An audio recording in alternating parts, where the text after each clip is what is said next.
Alright guys, so today is the big day. Today we're doing the suspension on the 540. So what we've got going on is we went with the Bilstein B8 shocks and we're doing H&R springs.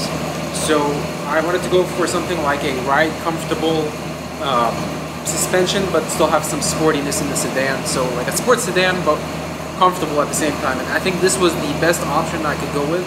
Otherwise I have to go with like coilovers, and I'm not too impressed with Koni. I've had them before on a 335. So I decided to go with the Bilstein B8s. I like those. They're solid. They're more OEM type than like a coilover. And we get to retain the stock stuff, and we don't have to weld it in the suspension like coilovers.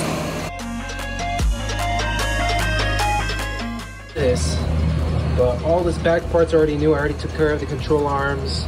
The tie rods are new. The sway bar end links are new. That control arm is also new. So really the suspension is all refreshed except for these guys. And that's what we're doing now. We're doing these springs and the shocks. And we're going to do all the top mounts too. And we'll have a nice ride.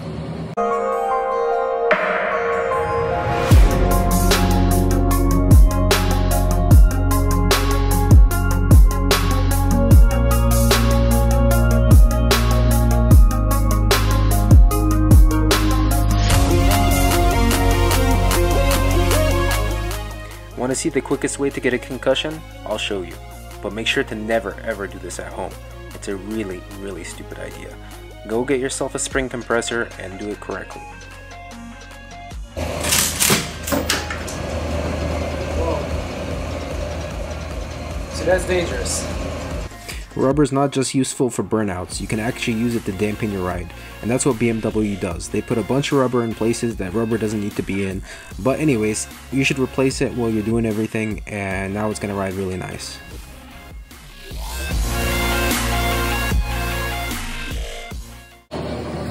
Look at this. It's like zero effort. Watch this.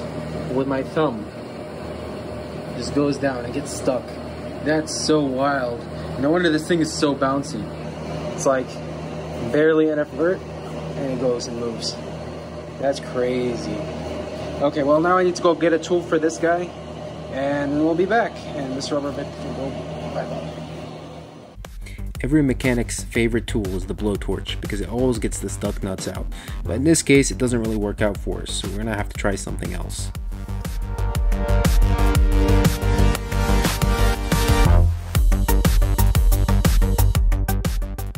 Okay, so I ended up taking it off the car because I got this vise thinking that I can like hold it down and then turn it with the big pipe wrench.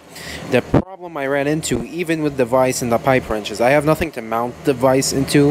I have this little work thing, but can't really drill into it. It doesn't have any, wood on top. So I ended up taking it to a shop, and the shop did me a favor and put it on their vise. It did me a favor for 20 bucks, but I mean, whatever. At this point I just want it off. So now this guy is loose, and we can get to work. See, so I got this undone, and we can do this, and that's a nice nasty looking shock full of nasty oils, and we'll dump that. We don't need that. Okay, now I'm gonna dump the oil that's in here. Okay, so we'll dump it in this oil bin, and I can take this thing.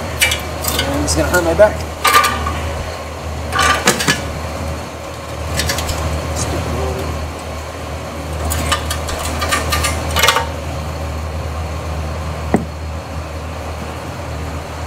And that's the oil. I guess that's it. Okay, so now we're gonna put a little bit of oil in this again, fresh oil. Thick oil is good for this. That's why I use my old 10W60 that I used to have for my Z4M. That should be fine. There it is. So when we put the new one in there, you can have cooling. Well, actually, technically the Bilsteins don't require this, but I'm going to do it anyways. Here is our new shock. This is way better than that, so it's going to go in. That doesn't seem right.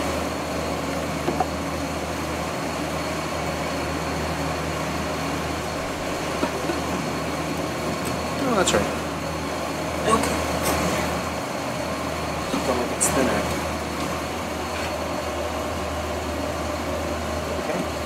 comes with this new, much nicer nut, and this nut doesn't have the issues that this does. So it has these little edges that you can grab onto. They make tools for this. I don't know what tool it is, but you can actually grab into it. This one, it's just a pain. You can see all the marks from trying to get it off, and they don't make this tool anymore. So we're gonna go put this guy in, just like that. Just keep it tight.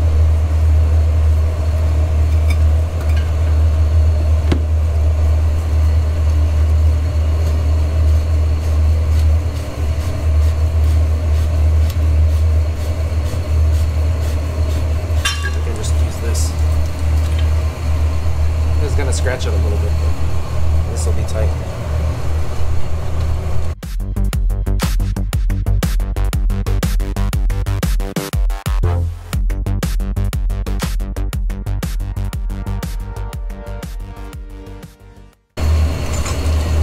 I think that's good. It's a lot of pressure. There's a torque rating for this. It's a lot. I don't know what it is. It's like, I want to say 100 foot-pounds or 85 foot-pounds. Don't quote me on it, I have no idea. But also I don't have the tool to measure it, so it's just gonna be tight. Tight makes sense. Way better. You see how it comes back up? Whereas the other one used to get stuck. So like, look at this. First it's hard to push down, second it comes straight back up. That's how it should be. Not like it was before where it gets stuck down. It's literally still stuck down. Look at that. It's still stuck down. So that's not right. That's not right at all.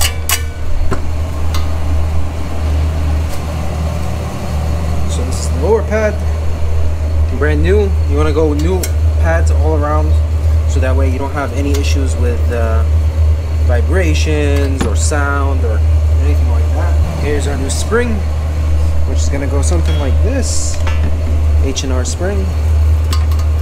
That looks. You seat it into that rubber bit. Here's the top part of the rubber bit. This is for the front. Here, just like that. And then we'll get our new Ford. And I recommend using Lim Ford because this is like, don't do that. That's very annoying. And that's the problem with these stupid rotors. What a stupid BMW design. They have to take this whole thing off. Stupid. Anyway, it'll be a lot easier with a workbench, I guess. So this is the new Lim Ford part, and that has new bearings, which you want to get rid of the old ones, because that's an area for it to noise. So we'll put this in the rub kit with it, which I just took out. Where did it go? Okay. It's part of the flying predicament. Okay. This guy goes in like this, a little bit.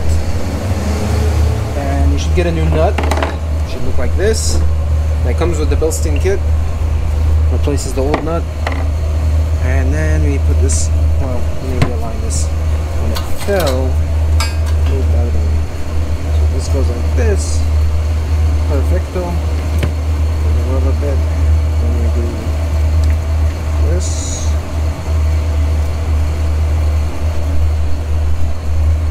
And because this is lowering springs, you really don't need a spring compressor to put them back on. As you can see, you can just put a little bit of pressure and it starts going down. But it's enough anyways to thread it, and then we'll tighten it with the impact. Technically, you're not supposed to use an impact. You're supposed to use this guy here. They have a special thing that goes in here. Actually, I might have that, so we might just do this properly. We totally forgot a very important part. Just as I'm like looking at things here, we forgot the dust boot, which would be annoying because it keeps the shocks healthy and not dirty. So let's put that on first. I guess technically it's not required, but it came with it, so we're using it. There it is. So normally we would put a bump stop. You would put a bump stop in the shock, and we'll do that on the rear ones. But the Bilstein front shocks have it built in. The rears actually don't, so we're gonna have to use a bump stop on the rears. But for now, we're good here. There we go. Put it on, thread it in.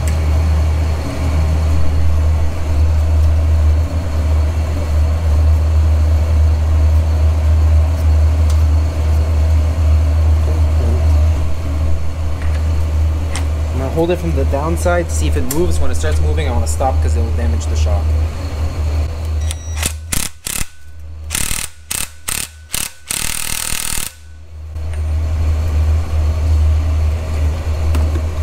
So it did move a little bit, but I held it with my hand from the inside. Man, these are much prettier. Like the purple and the blue. Fancy. Alright, let me see if I can just hold it with my hand to time it.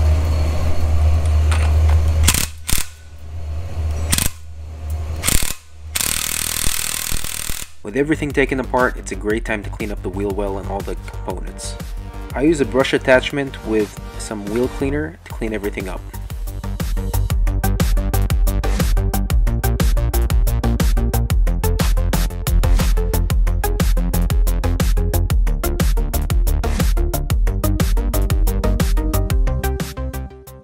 After throwing the shock back in, it's time to button everything back up.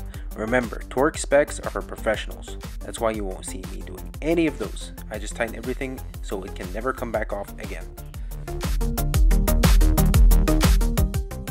And just like that, the first corner is done. Now we're going to move on to the second corner, and we're going to apply a new technique here that I learned off of the forums. So all we're going to do is take off the tie rod end link and the sway bar end link, and then maybe we don't actually have to remove the entire shock.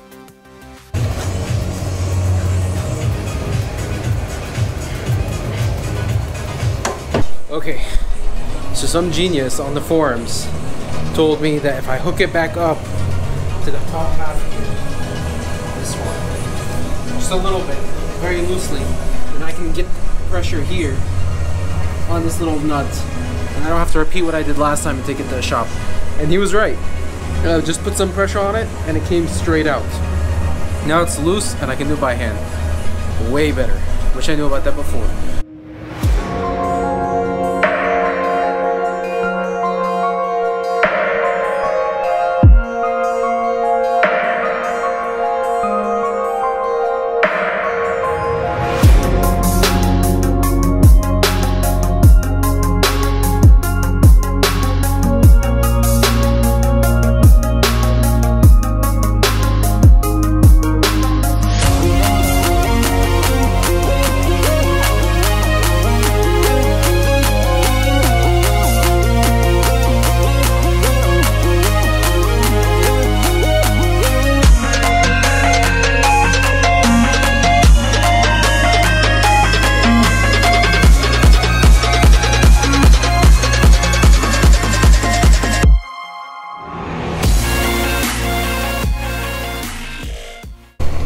Alright, and just like that, we got the front end done. It's a bit lower, to be honest. It's not as low as I want it to be, but you know, better than before.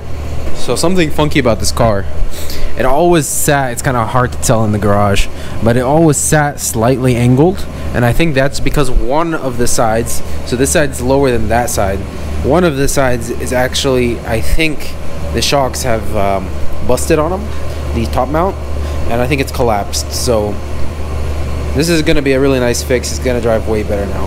Alright guys, so what we're going to do is take these guys out. There's two bolts here, and this is to get to access to the rear shocks, which are up there behind where the speakers are. So we actually have to take off this whole rear seat, and then we can take the shocks off. Alright, so these two bolts, they're actually 10 millimeters. Alright, so these two bolts are 10 millimeters. We're going to take them out.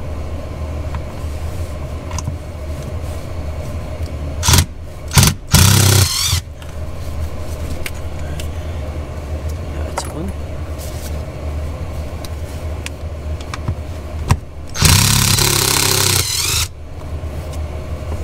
That's two.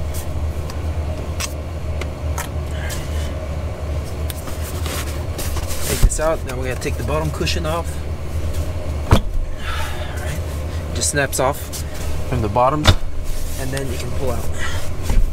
Just clips, so there's no actual screws for it. Now there's going to be another set of 10s, I think. 10?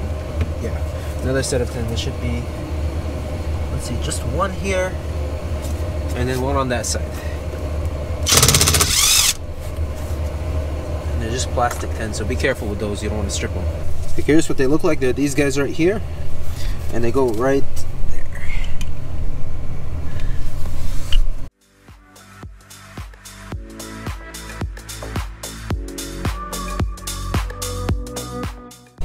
So when you take the back seat off, this, they can now get access to where the shock mounts go. Now they go here. So some people said you have to remove this top, this guy. Well, I'm not gonna remove it because I think I can fit screwdrivers in there just to undo it, take it out. There it is. After removing the top 3 nuts, I then move on to the bottom nut. It's just one big 22 mil, and after taking that out, we can remove the shock. So this one, I was hoping to not have to take apart because I bought pretty much everything new. But unfortunately, it looks like I need this piece and a little metal piece on the bottom. So we're going to use my janky, not correct method of doing this. And pray nothing happens.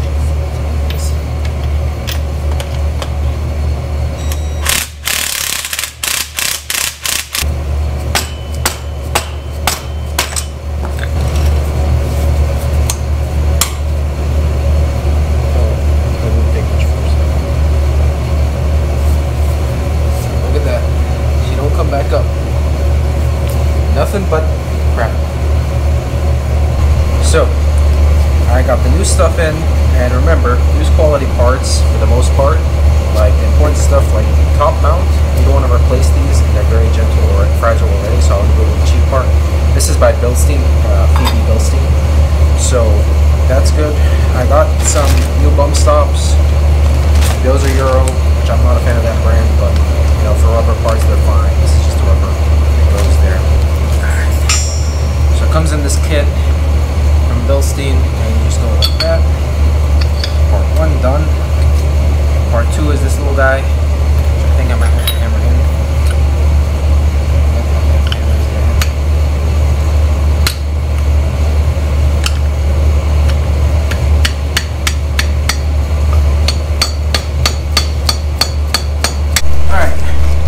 Since we are lowering it, I did some research and people are recommending to cut about an inch off the bump stop. So that's what I'm going to do. That way I don't like right off the bump stop. It's pretty big bump stop actually. So what I'll do here is I'll just cut it a bit, 1 inch.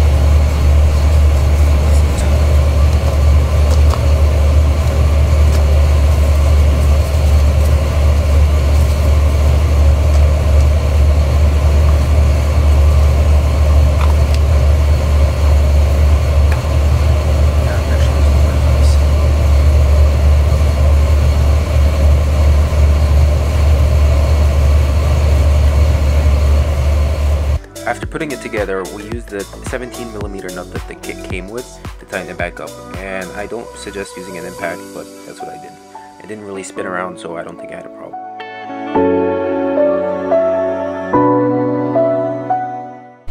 Wow, this just looks so much better. Yeah, it looks like it's gonna handle well. And seeing how bad that stuff was, and it still handled okay, I think this is going to be amazing. With the driver's side done, it's now time to work on the passenger side. So the issue here, you can see that bottom rubber thing completely disintegrated on the other side. So I think that's why it has that like hunch over where one side is lower than the other. But anyway, I'm about to change this so we won't have that issue anymore. Just like the other side, we now have to take off the 22mm at the bottom, and we take off the top nuts, and then we can actually start wiggling this thing out.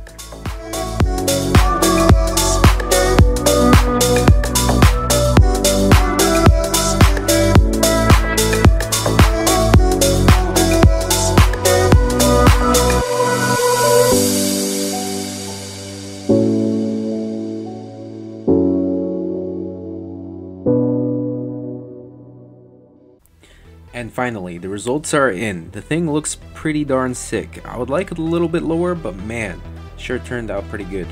And after driving down the road a little bit, I realized how well this thing handles now.